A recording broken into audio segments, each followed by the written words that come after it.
Since we're talking about garage doors and garage door openers, I call this a garage door opener. It's your, you know, your lifter.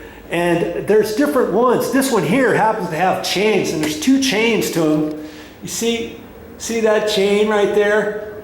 And there's also one on this side, see? There's one on actually both sides.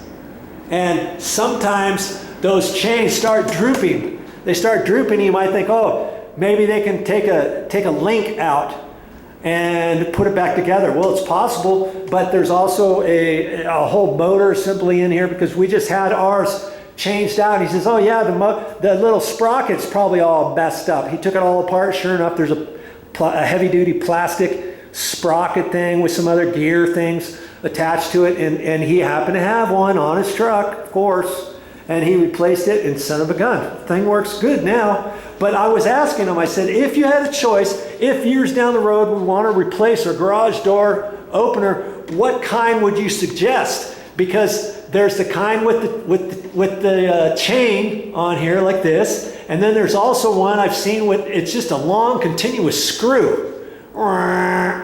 It goes all the way. I thought those would be the best ones. And there's also one with a heavy duty nylon type. It's not nylon, it's kind of like that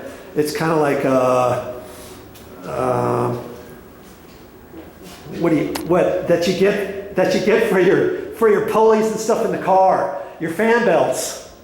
It's kind of like that material, and it's a long continuous thing. And believe it or not, the guy said he thought those were the best. He liked that kind the best. So there's 3 different types. And if you don't want this kind, they also have another kind where you've got a whole motor assembly on the side, and it attaches to your garage door somehow up in here, and it works it that way. Granted, over here it's not enough room, but I've seen those in some garages, and then you've got to get the power over to it and stuff.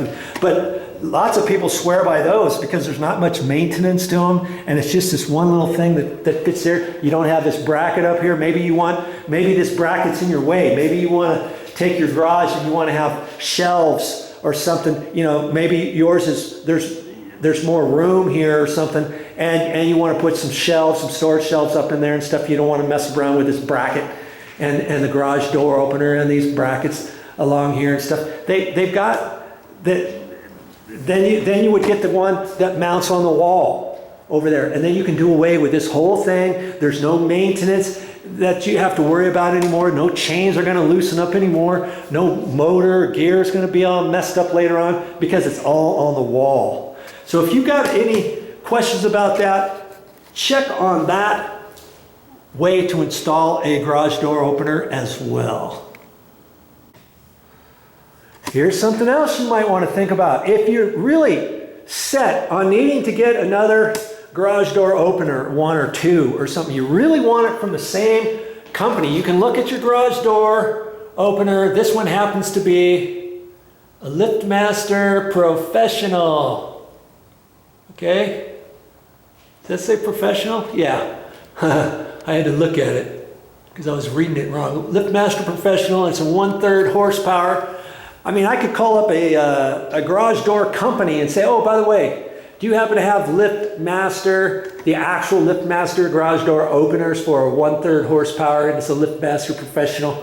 Oh, yeah, I got one of those. Maybe you can have him bring it out here with him when he comes and services your garage door, as a thought. Or you could, you know, if you wanted the universal garage door openers, go to the hardware store. They've got them at the hardware store. You might like the looks of them.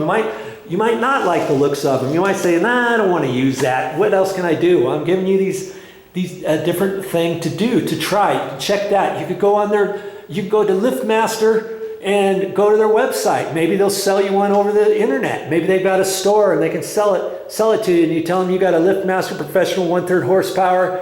You might have to look and see if there's another name on there or something like that.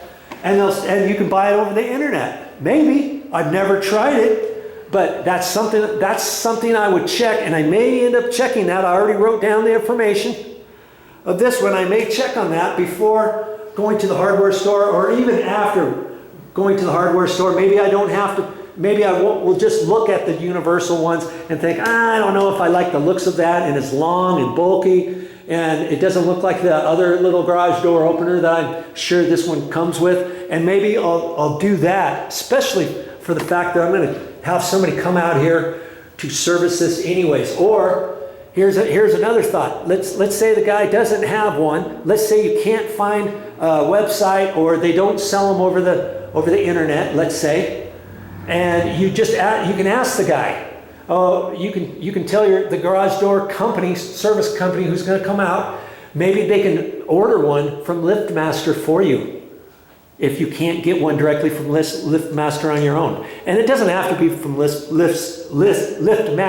It can be from whatever garage door company it is. There's 4 or 5 different garage door units, brands. Okay, so there's another thought for you if you need a garage door opener, just a little clicker. One more thing on your garage doors. You know, if you have it serviced, the guy will use this stuff called garage door lube, and he'll spray your wheels, he'll spray the inside of your track, your little plastic wheels. He'll spray the track coming up in here. He'll spray your chain, even the spring, the big heavy spring there. He'll spray that. And he'll probably even leave you the rest of the can. You can get that stuff at the Home Depot or any hardware store too. And he recommended every 3 or 4 months, just go around and spray your wheels and spray the track. It'll prolong the life of your garage door wheels. And you know, if somebody has to replace all your wheels on your garage door, you know, that gets kind of costly. You don't want to have to do that. The wheels wear out and they rub and stuff if they're not lubed. And speaking of lube, when you spray your plastic wheel, you want to spray this, you know, the little bit here and stuff, and just make sure that it gets kind of lubed a little bit. That's something you can do on your own.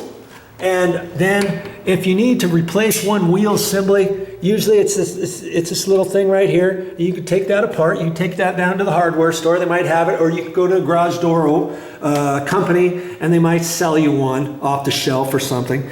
You know, if it's some minuscule things, there's all kinds of things you can do yourself without getting too intricate in things. Okay, so think about it. For a good way to maintain your garage doors and prolong the life of your garage door. You don't want to start replacing all these things and the spring and the tension thing and all this stuff, because all your wheels have rubbed out, and the wheels are rubbed out, and then it's kinked and it's cocked something out and loosened up the bracket or something. You know, certain things you can be mindful of and do yourself. Okay?